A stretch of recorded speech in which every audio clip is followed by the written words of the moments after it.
É hora do seu, do meu, do nosso review, da nossa análise de Jujutsu Kaisen.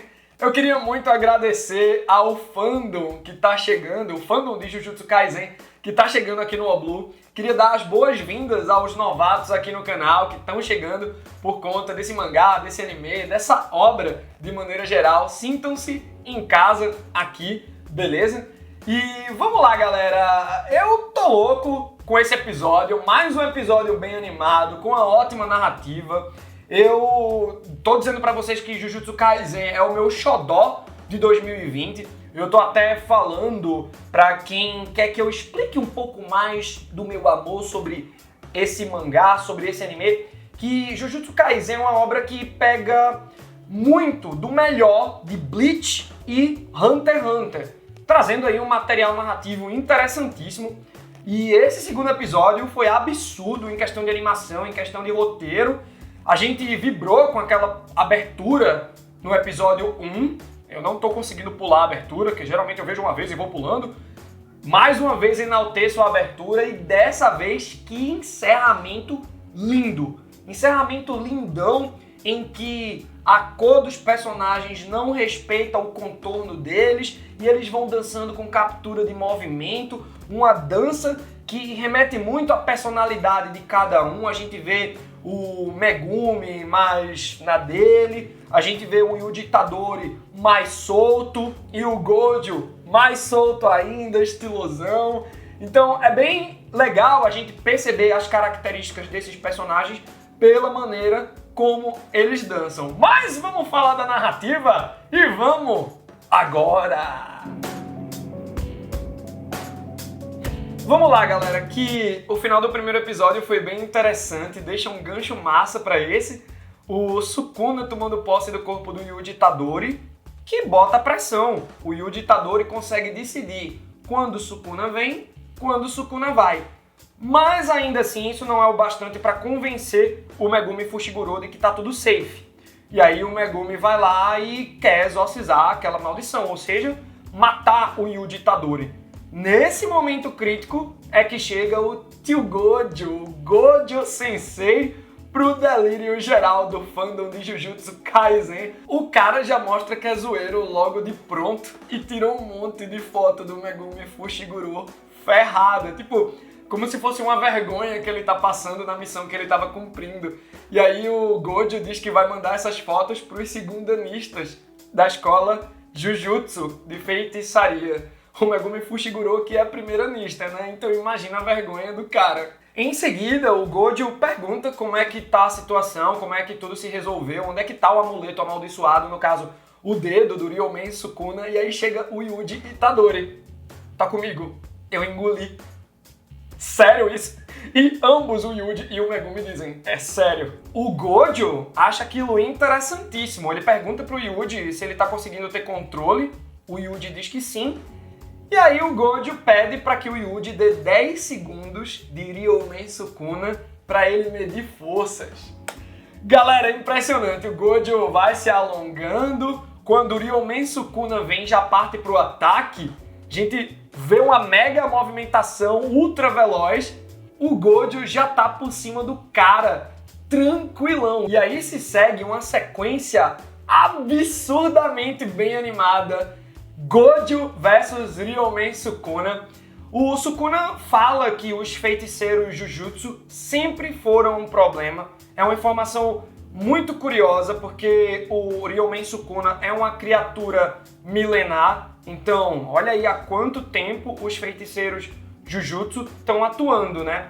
E no meio dessa batalha, no impacto dos golpes, o Ryomen Sukuna vai se perguntando qual é o poder desse tal de Gojo. Porque isso não é velocidade. Ele não tá escapando dos meus golpes com velocidade. E aí, galera, qual é o poder do Gojo? Bom, os 10 segundos acabam, o Yuji Itadori assume o controle do corpo e o Gojo apaga o menino. E segura ele, prometendo levar para a escola Jujutsu para analisar a situação, ver o que acontece.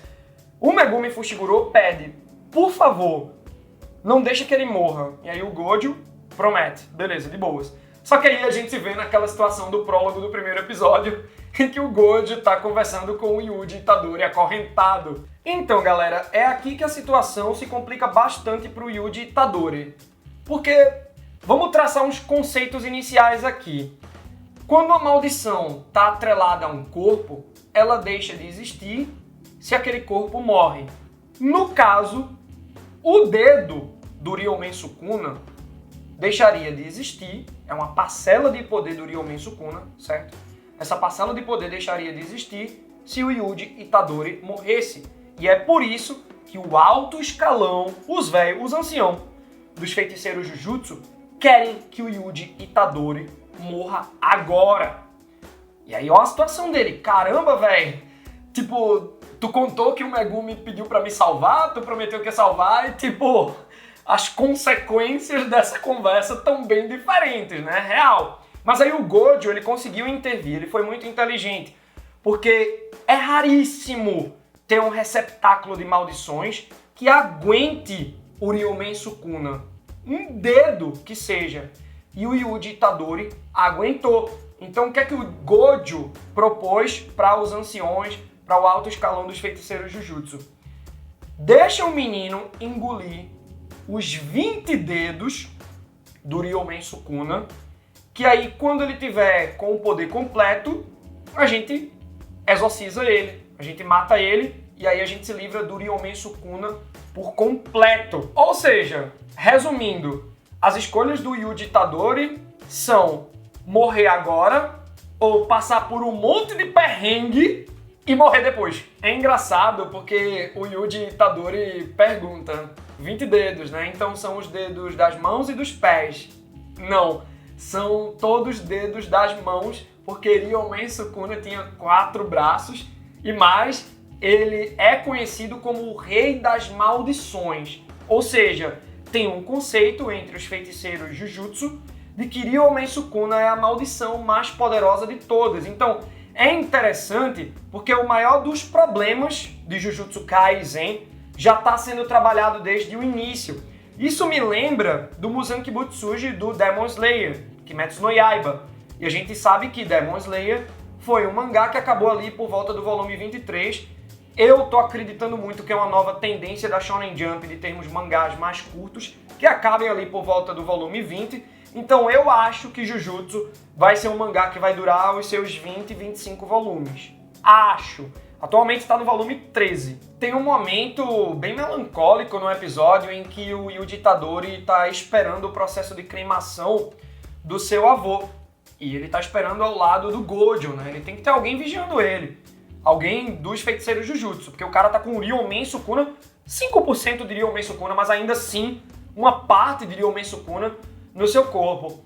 E aí o Yuji aproveita para tirar umas dúvidas, né? Tipo, pô, quando rola algum caos, algum acontecimento envolvendo maldições é sempre assim. E aí o Gojo vai falando que quando você encontra um cadáver todo dilacerado, ainda assim é uma visão boa para o que acontece normalmente. Então, essa estrada em que o Yuji Itadori vai percorrer é uma estrada bastante tortuosa. Tipo, o Yuji Itadori tem que ter muito estômago para aguentar isso, já que ele está se envolvendo com a pior das maldições. Então ele vai ver muita cena macabra nessa jornada dele, né? E aí, galera, eu queria muito que quem tem conhecimento, quem já leu sobre cremação, o processo do crematório, etc., me dê uma luz aí, porque eu achei muito cru.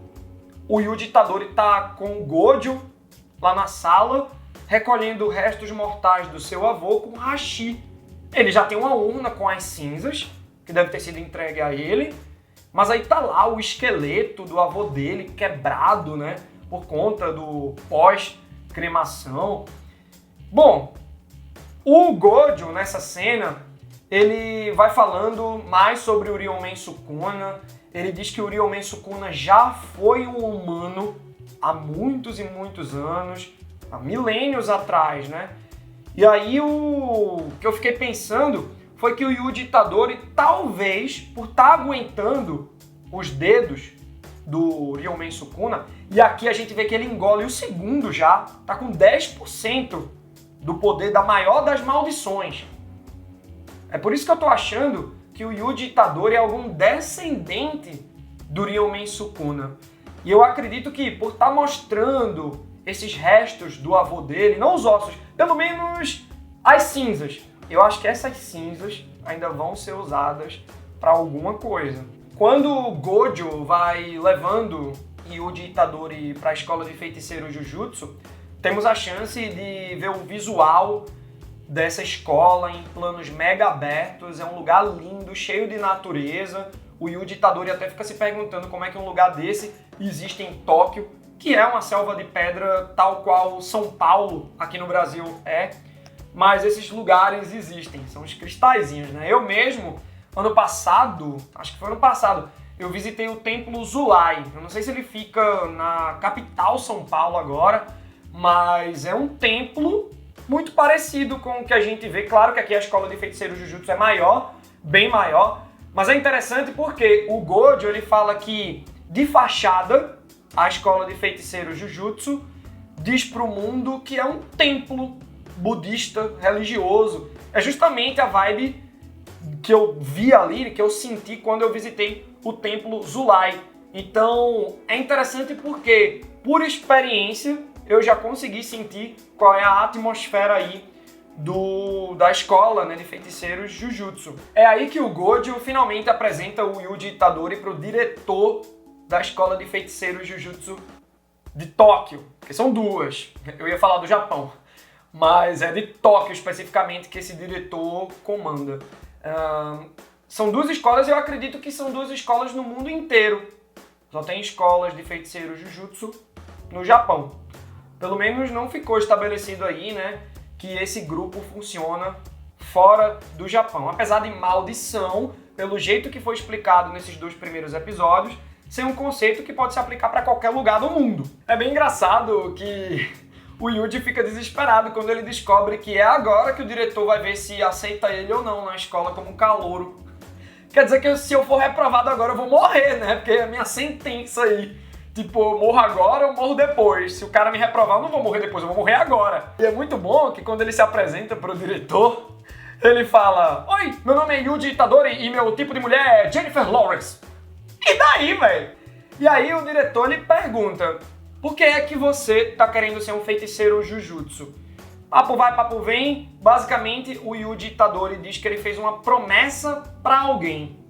Aí o diretor não gosta daquilo não e já manda um boneco seu. É bem engraçado, né? Que ele tem uma série de bonecos fofinhos em que ele injeta a sua maldição, a maldição que ele controla, e aí esses bonecos fofinhos ficam endiabrados, chegando ao ponto de fazerem provocações mostrando o toba. O Yuji Itadori luta contra um desses monstrinhos e o que o diretor quer é extrair uma resposta melhor do Yuji Itadori, porque em um momento de adrenalina como esse, a pessoa, no caso o Yuji Itadori, vai pensando a fundo o que ele realmente quer.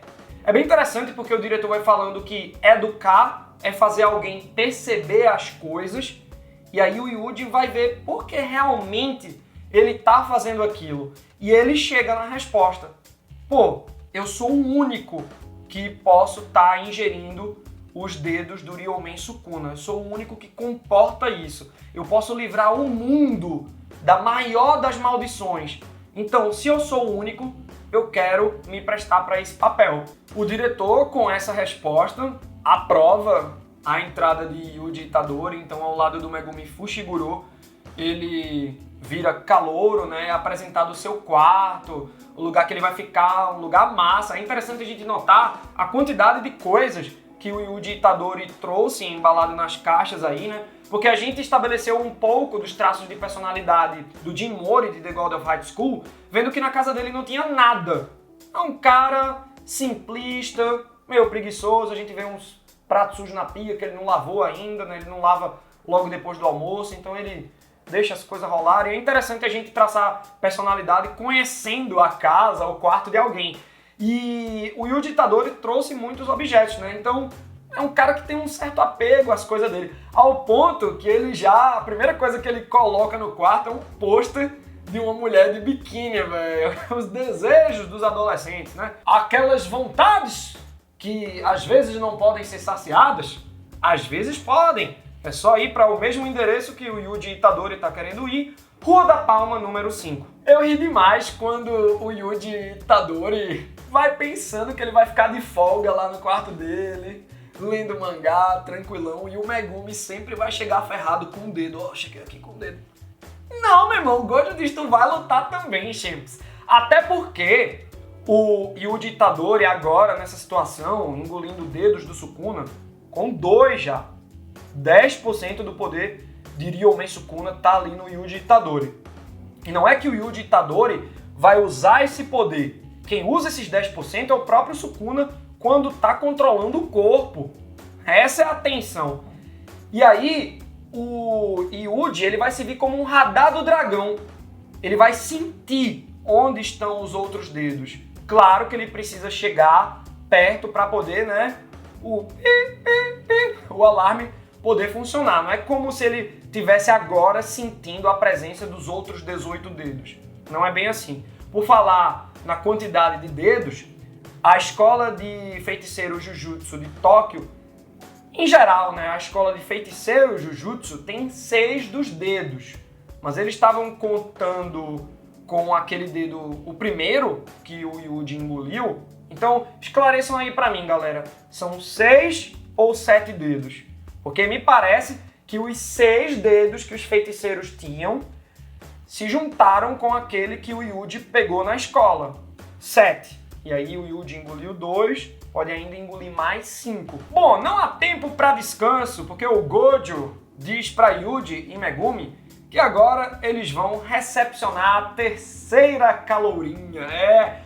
Uma mulher. Galera, eu tô doido pelo próximo episódio, porque a gente vai ver o desenvolvimento, a apresentação dessa personagem e conhecer aí, né, o Harry, Rony e Hermione dos feiticeiros Jujutsu. Lembra de conferir o Apoia-se do All Blue e também as recompensas. Considera me ajudar, por favor, para que o canal possa continuar sempre firme e forte. Quero muito saber o que é que vocês acharam desse episódio em questão gráfica, narrativa, a qualidade da animação, esse mistério sobre o poder do Gojo, como é que ele se sai tão rápido contra o Ryomei Sukuna. Será que o Yuji Itadori realmente vai aguentar os 20 dedos? Eu acredito que a pressão fica cada vez maior a cada dedo que ele vai ingerindo aí. Também é interessante essa informação de que o Sukuna já foi um humano. Será que ele é um antecessor, um ancestral, né, do Yuji Itadori? Claro, também comenta o que é que tu achou do encerramento, do estilo de animação, da música, como tu percebe os personagens a partir da maneira como eles dançam no encerramento. Comenta sobre tudo, chama o fandom de Jujutsu aqui pro All Blue e até a próxima!